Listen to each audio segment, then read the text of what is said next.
मेरी फिक्र में मेरा ईमान मुझे कहता है कि जिस जगह पर मस्जिद थी, है और रहेगी, बाबरी मस्जिद है और रहेगी, बाबरी मस्जिद जिंदाबाद, जिंदाबाद, भारत जिंदाबाद, जय हिंद।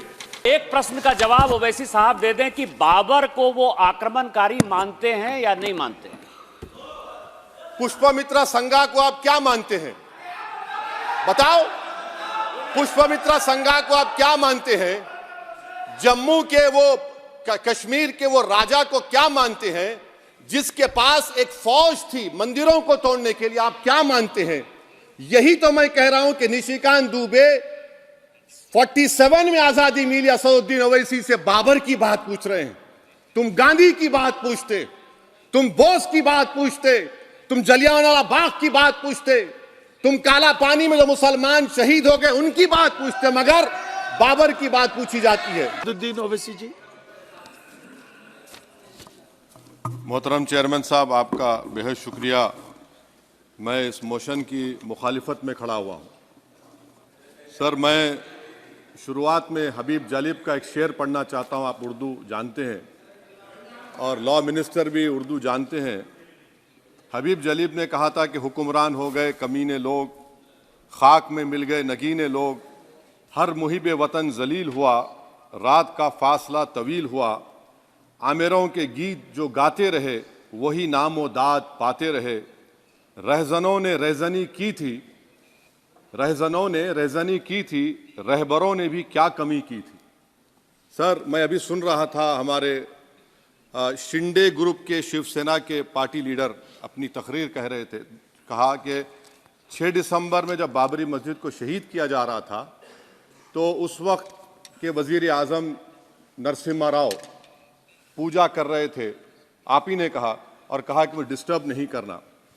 तो ये बड़ा अजीब मौका है कि बीजेपी की ताईदी पार्टी ये कह रही है कि नरसिम्हा राव ने कहा कि मुझे डिस्टर्ब मत करो, मैं पूजा कर रहा हूं, और जिसने रथ यात्रा निकाला, इन दोनों को मोदी सरकार ने इस मुल्क का सबसे बड़ा सिविलियन अवार्ड दे दिया, सबसे बड़ा सिविल अवार्ड दे दिया।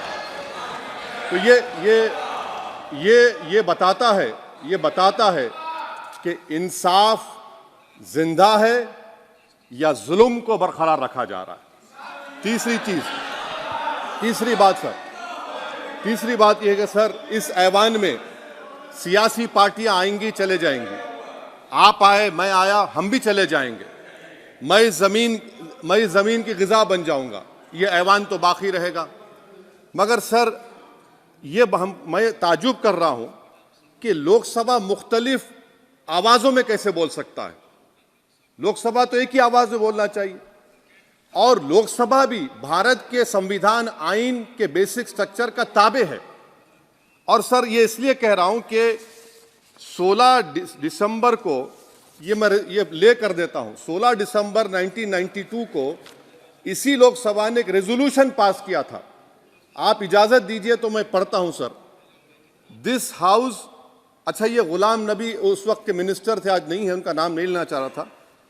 This house strongly and unequivocally condemns the desecration and demolition of the Babri Masjid at Ayodhya by and at the instigation of forces represented among others by VHP, RSS and the Bajrang Dal, which has caused communal violence in the country. Such act of vandalism was carried out not only in violation of order of Supreme Court, but amounted to an attack on the secular foundations of our country.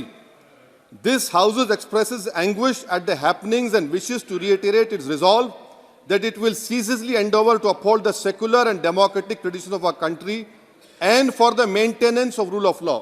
और एक paragraph है, नहीं पढ़ूंगा।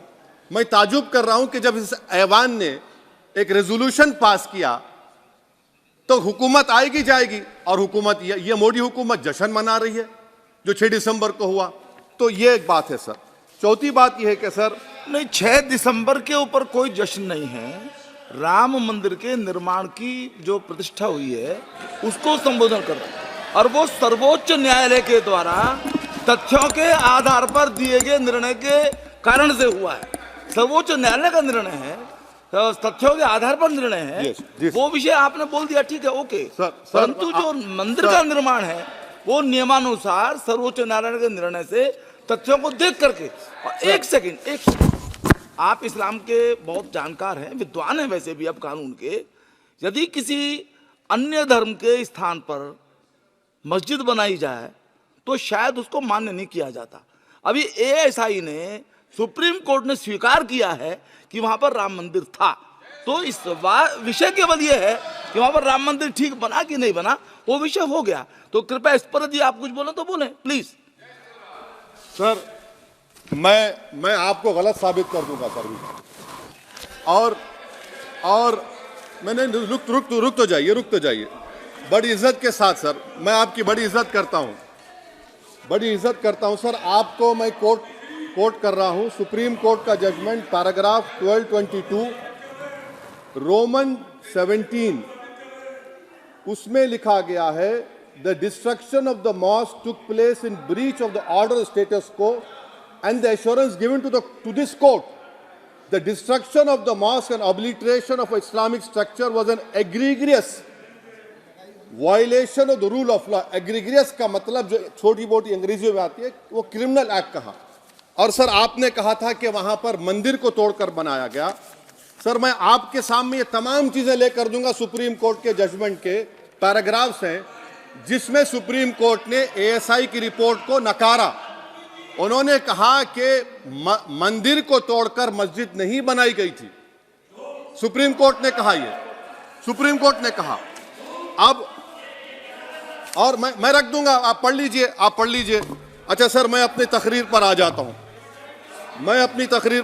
हूं sir. तो मैं अपनी बात कर देता हूं सर। तो मैं ये पूछना चाह रहा हूं कि क्या मोदी सरकार एक समुदाय, एक मजहब की सरकार है या पूरे देश के मजाहिब को मानने वालों की सरकार है? जिसको नहीं मानते उनकी सरकार है? हमको बता दीजिए। क्या मोदी सरकार सिर्फ एक फिक्र और नजरिया हिंदुत्व की सरकार है? क्या इस देश का, इस गवर्नमेंट ऑफ इंडिया का कोई मजहब है? इस वतन अजीज सबके मजहब को मानता है। सर मेरा मानना है कि इस देश का कोई मजहब नहीं है।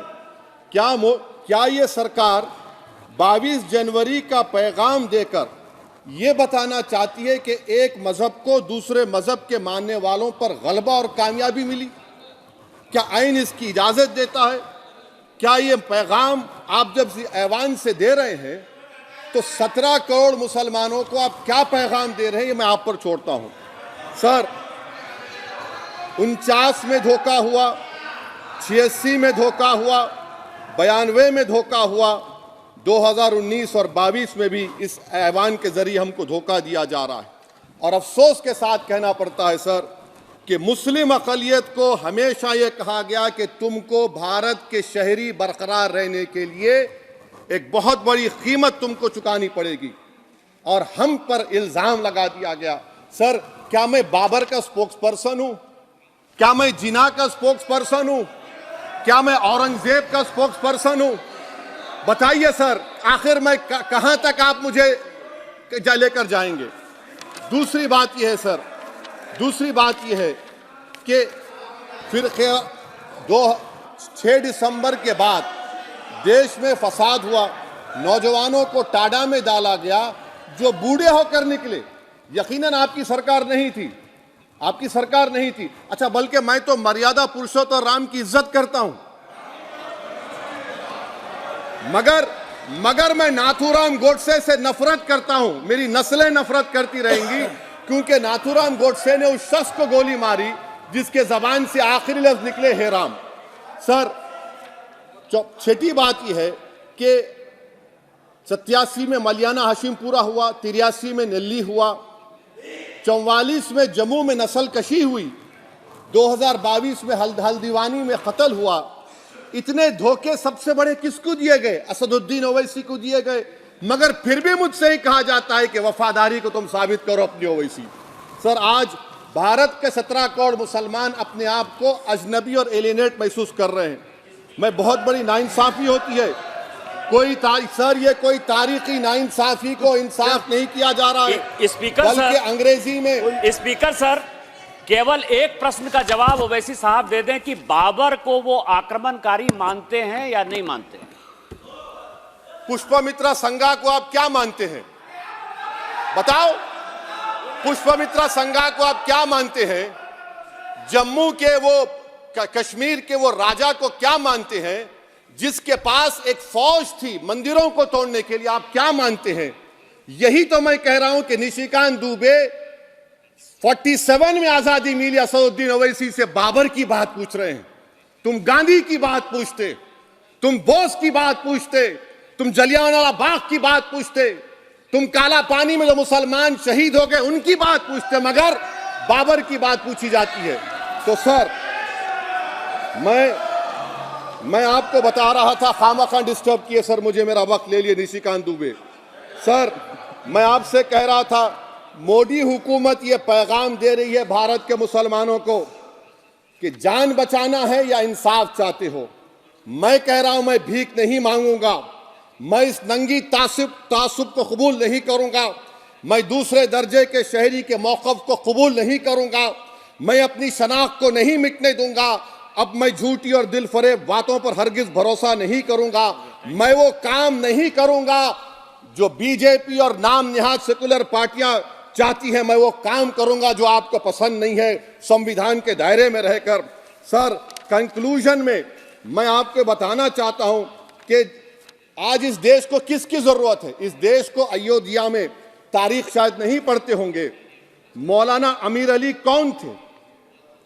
पुजारी बाबा रामचरण दास कौन थे? अयोध्या के पुजारी थे। दोनों ने मिलकर अंग्रेजों के खिलाफ जंग लड़ी थी और दोनों ने, अंग्रेजों ने इनको गिरफ्तार किया और एक पेड़ पर मौलाना अमीर अली को और पुजारी रामचरण दास को फांसी दे दी गई। देश को इनकी जरूरत है। देश को शंभू प्रसाद, अचन खां, ये राजा देवी बख्श सिंह के फौज में थे, अंग्रेजों से मुकाबला किया, मुसलमान की लाश को जला दिया गया और शंभू प्रसाद को दफना दिया गया। इस देश को यह जरूरत है, देश को बाबा मोदी की जरूरत नहीं है। आज भारत को अयोध्या के मौलाना अमीर अली और रामचरण दास, अचन खान, शंभू खान की जरूरत है। सर मैं अभी सुन रहा था ये नाम निहाद सेकुलर पार्टियों के बयानात को। क्या होता है सर, आप, खत्म कर रहा हूं, क्या होता है सर, जब काजी साहब गवाहों को लेकर दुल्हन के पास जाते कि तुमको निकाह कबूल है, तो दुल्हन शर्मा के खामोश बैठ जाती। तो इनकी खामोशी रजामंदी की अलामत है। जी जी। तो सर मैं खत्म करने से पहले ये बताना चाह रहा हूं कि जब वजीर आजम जवाब देंगे तो क्या वो भारत के 140 करोड़ जनता के लिए जवाब देंगे या फिर सिर्फ हिंदुत्व की फिक्र रखने वालों का जवाब, मैं खत्म कर जवाब देंगे? मैं ये देश, दुनिया, मुसलमान देख रहा है। सर मैं आपको ये भी बताना चाह रहा हूं, आखिर में कंक्लूड कर रहा हूं सर, 1 मिनट चाहिए, 1 मिनट चाहिए सर। सर मेरा मानना यह है कि आज मैं बहैसियत एक भारत के गयूर मुसलमान के, let me stand as a tall Indian Muslim and say that the light of Indian democracy today is at its dimmest today, sir. Sir, in conclusion, मेरी फिक्र में, मेरा ईमान मुझे कहता है कि जिस जगह पर मस्जिद थी, है और रहेगी, बाबरी मस्जिद है और रहेगी, बाबरी मस्जिद जिंदाबाद, जिंदाबाद, भारत जिंदाबाद, जय हिंद। सबको जोड़ने की बात की जाए वो बेहतर है। जी।